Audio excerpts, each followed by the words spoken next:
الحمدللہ رب العالمین والصلاة والسلام علی سید المرسلین وعلی آلہ وصحابہ اجمعین، اما بعد، بسم اللہ الرحمن الرحیم۔ السلام علیکم ورحمۃ اللہ وبرکاتہ۔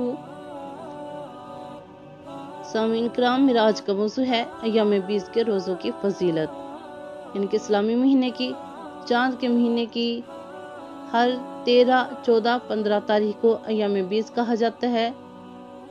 بیس کے معنی ہے سفیدی اور روشنی کے، کہ ان تاریخوں میں چاند بالکل روشن ہوتا ہے اور اس کے بعد چاند کی روشنی کم ہونا شروع ہو جاتی ہے، لہٰذا ان 3 روزوں کو ایام بیس کے روزے کہا جاتا ہے کہ احادیث مبارکہ میں اس کی بہت زیادہ فضیلت بیان فرمائی گئی ہے، اور یہ وہ مسنون روزے ہیں کہ جن پر نبی کریم علیہ السلام بڑی ہی پابندی اور اہتمام کے ساتھ عمل فرماتے، اور صحابہ کرام کو بھی ان روزوں کے متعلق ترغیب و تاکید ارشاد فرماتے۔ صحیح بخاری مسلم شریف کی حدیث مبارکہ میں ہے، حضرت ابو ہریرہ رضی اللہ تعالیٰ عنہ فرماتے ہیں کہ مجھے میرے آقا علیہ السلام نے 3 باتوں کا تاکیدی حکم دیا کہ جسے میں مرتے دم تک نہیں چھوڑوں گا۔ نمبر 1، ہر مہینے 3 دن روزے رکھنا، اسی طرح نماز چاشت کی 2 رکعات پڑھنا، اور نمبر 3 یہ کہ نماز وتر سونے سے پہلے پڑھنا۔ رسول اللہ صلی اللہ علیہ وسلم شاہ فرماتے ہیں کہ جس سے ہو سکے ہر مہینے میں 3 روزے رکھے کہ ہر روزہ 10 گناہ مٹاتا ہے اور گناہ سے ایسے پاک کر دیتا ہے جیسا کہ پانی کپڑے کو۔ سبحان اللہ۔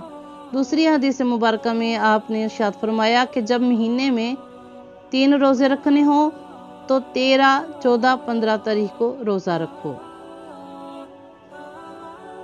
صحیح مسلم شریف کی حدیث مبارکہ میں ہے، حضرت قتادہ رضی اللہ تعالیٰ عنہ سے مروی ہے کہ نبی کریم رؤوف رحیم نے ارشاد فرمایا، ہر مہینے 3 روزے رکھنا ثواب کے لحاظ سے زمانے بھر کے روزوں کے برابر ہے، اور ایام بیس چمکتی راتوں والے دن 13، 14، 15 ہے۔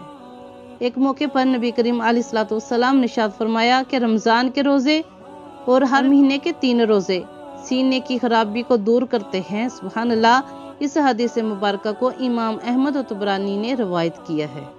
سلسلہ صحیحہ کی روایت میں ہے کہ حضرت عبداللہ بن عباس رضی اللہ تعالیٰ عنہ سے مروی ہے کہ رسول اللہ صلی اللہ علیہ وسلم سفر حضر میں ایام بیس کا روزہ نہیں چھوڑا کرتے تھے۔ تو یہ وہ مسنون روزے ہیں کہ روزے 3 ہیں مگر ثواب زندگی بھر کا، کہ ان روزوں پر نبی کریم علیہ السلام بڑی ہی شدت کے ساتھ، بڑی پابندی کے ساتھ، بڑے اہتمام کے ساتھ عمل فرماتے تھے، جو کہ آج بہت کم لوگ جس پر عمل کر رہے ہیں۔ اللہ رب العزت ہم سب کو عمل کی بھی توفیق عطا فرمائے، اور فرائض کی ادائیگی کے ساتھ ساتھ سنتوں پر عمل پیرا ہونے کی توفیق عطا فرمائے، کہ ابھی وقت ہے، ابھی زندگی ہے، ابھی صحت ہے، ابھی موقع ہے، تو ہر مہینے کے 3 دن کے روزے ضرور رکھیں، کہ سنت مبارکہ بھی ہے اور 3 روزے زندگی بھر کے روزوں کا ثواب بھی ہے۔ اللہ تعالی ہم سب کو پیارے آقا علیہ السلام کی پیاری پیاری سنتوں پر عمل پیرا ہونے کی توفیق عطا فرمائے۔ آمین ثم آمین۔ دعا میں یاد رکھیے گا۔ جزاک اللہ خیر۔